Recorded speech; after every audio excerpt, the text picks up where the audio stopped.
பாயர் லெவர்குசன் vs West Ham மேட்சை பற்றி தான் இந்த வீடியோவில் பார்க்க போகிறோம். ரொம்பவே நல்ல மேட்சாக இருந்துச்சு. பாயர் லெவர்குசன் வெறும் புண்டஸ்லீகா கிளப் தான். அவங்க எப்படி வெஸ்ட் ஹாம் மாதிரி ஒரு இங்கிலாந்து கிளப் அடிப்பாங்கன்னு எல்லாம் சொல்லிக்கிட்டு இருந்தாங்க.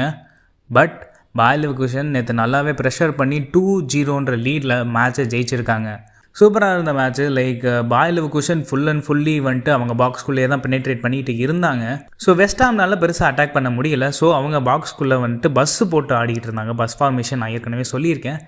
ஸோ பஸ் ஃபார்மேஷன்னா எல்லா பிளேயர்ஸும் வந்துட்டு ஆர்கனைஸ்டாக உள்ள காம்பேக்டாக டிஃபென்ஸில் வந்து இறங்கிடுவாங்க, உங்களை அட்டாக் பண்ண விடாத மாதிரி.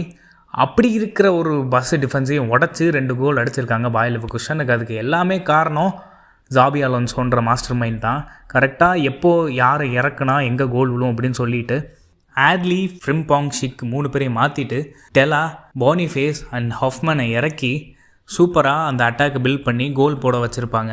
உண்மையிலே நல்லா இருந்துச்சு. ஈச் அண்ட் எவ்ரி இண்டிவிஜுவல் இந்த டீம் வந்துட்டு ரொம்பவே நல்லா பெர்ஃபார்ம் பண்ணியிருந்தாங்க. And Bayer Leverkusen full and fully possession வச்சுருந்தனால அவங்களால நிறையா ஷாட்ஸ் எடுக்க முடிஞ்சிச்சு. பொசிஷன் வச்சது மட்டும்தான் காரணமாக அப்படின்னா இல்லை, அவங்களையும் பெருசாக அட்டாக் பண்ண விடலை. ஏன்னா மேட்ச் ஸ்டாட்டிஸ்டிக்ஸ் எடுத்து பார்த்திங்கன்னா தெரியும், ஒரே ஒரு ஷாட் ஆன் டார்கெட் தான் வெஸ்ட் ஹாம் வச்சுருப்பாங்க பாயர் லெவர்குசனுக்கு அகேன்ஸ்டாக. அதுவும் ஃபஸ்ட் ஹாஃபில் வந்ததாக இருக்கும். அதுக்கப்புறம் அவங்க ஒரு அட்டாக் கூட போயிருக்க முடியாது. ஸோ அப்படி இருக்கப்போ இதுக்கு யார் காரணம் அப்படின்னு பார்த்தீங்கன்னா நம்ம மிட்ஃபீல்டும் டிஃபென்ஸும் தான். ஜானத்தன் தான் அவர்களுக்கு நல்லாவே பண்ணியிருந்தார். டாப்சோமாவும் நல்லா பண்ணியிருந்தார். பட் அதை தாண்டி பாலை வந்துட்டு ஆப்போனண்ட்டோட பாக்ஸ்லேயே ரொம்ப நேரம் வச்சுருந்தனால அவங்களால பெருசாக அட்டாக்குக்கு ஏறவே முடியலை.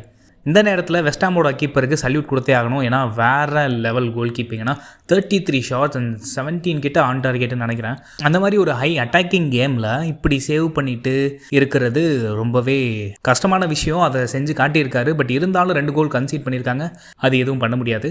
ஸோ வேறு யார் வெஸ்ட் ஹாமில் நல்லா விளையாண்டாங்க அப்படின்னு கேட்டிங்கன்னா ஆண்டோனியோவும் கூடூஸும் நல்லா விளையாண்டுருந்தாங்க. லைக் அவங்க மாமிச மலை மாதிரி இருந்தாங்க. நம்ம டிஃபென்ஸு ஜானத்தன் தா அண்ட் டாப்சோமா அவங்க எவ்வளோ ஃபிசிக்குன்னு தெரியும். பட் அவங்களுக்கே டஃப்பு கொடுக்க மாதிரி ஒரு ஃபிசிக்கோட நல்லா அட்டாக் பண்ண வந்திருந்தாங்க. பட் ஒரு லெவலுக்கு மேலே பாக்ஸ்குள்ளே போக முடியலை. ஏன்னா நம்ம லெவர்குசன் பிளேயர்ஸ் டக்குன்னு டிஃபென்ஸ் இறங்குறனால அவங்களால அட்டாக்கை அடுத்து யாருக்கு மாற்றி விடுறதுன்னு தெரியாமல் முழிச்சுக்கிட்டு இருந்தாங்க. பாயர் லெவர்குசன் இந்த மேட்சை ஜெயிச்சதுலேருந்து 42 மேட்சஸ் அன்பீட்டனாக இருக்காங்க. ஸோ இந்த ஸ்ட்ரீக் இன்னும் மெயின்டைன் ஆகிக்கிட்டு இருக்குது. அடுத்தது ஒரு சின்ன கிளப்போட தான் புண்டஸ்லீகாவில். பட் அதையும் லேஸில் விட்டுறலாமல் ஒழுங்காக பார்த்து மேட்ச் விளையாண்டு ஜெயிக்கணும். அப்படி ஜெயித்தோம்னா பாயர் லெவர்குசனுக்கு அன்னைக்கு புண்டஸ்லீகா கப்பு டைட்டில் கிடைக்கும் அப்படின்னு நம்பலாம். ஓகே, உங்களுக்கு இந்த வீடியோ பிடிச்சிருந்துச்சுன்னா லைக், கமெண்ட் அண்ட் ஷேர் பண்ணுங்கள். முக்கியமாக சப்ஸ்கிரைப் டு விளையாடலாமா.